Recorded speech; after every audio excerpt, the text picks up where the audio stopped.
আচ্ছা, এখানে আমি যে শব্দগুলো লিখছি দিবে, দিবেন, নিবে, নিবেন এবং দেবে, দেবেন, নেবে, নেবেন। আচ্ছা, এটা মনে হয় লাইটের ফোকাসের জন্য এটা বোঝা যায় না, এটা আমি এদিকে লিখলাম। হ্যাঁ, এটা কি লিখছি? দিবে।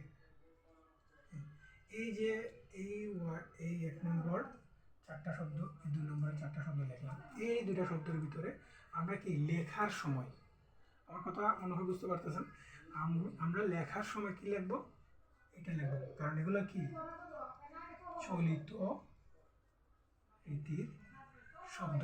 যেহেতু আমরা লেখার সময় চলিত রীতি লিখি, তাই আমরা কি লিখবো না?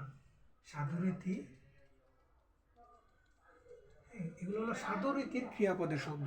ক্রিয়াপদ দিবেন, দিবে, নিবে, নিবেন, দিবে, দিবেন, নিবে, নিবেন, এগুলো হলো কি সাধুরীতির শব্দ। আর এই যে দিবের চলিত রীতি হলো কি দেবে, দিবেনের চলিত রীতি হলো কি দেবেন, সেম। নিবের চলিত রীতি হলো নেবে এবং নিবেনের চলিত রীতি হলো কি নেবেন।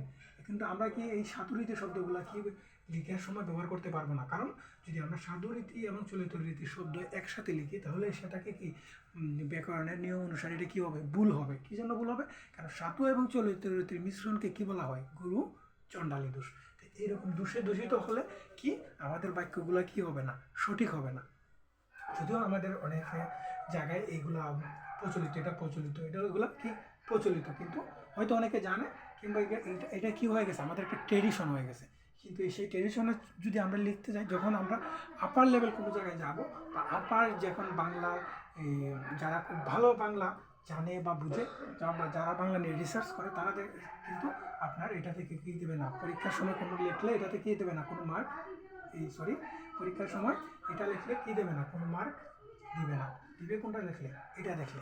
কারণ দেখা যাচ্ছে যে সঠিক কোনটা, দেবে, দেবেন, নেবে এবং নেবেন।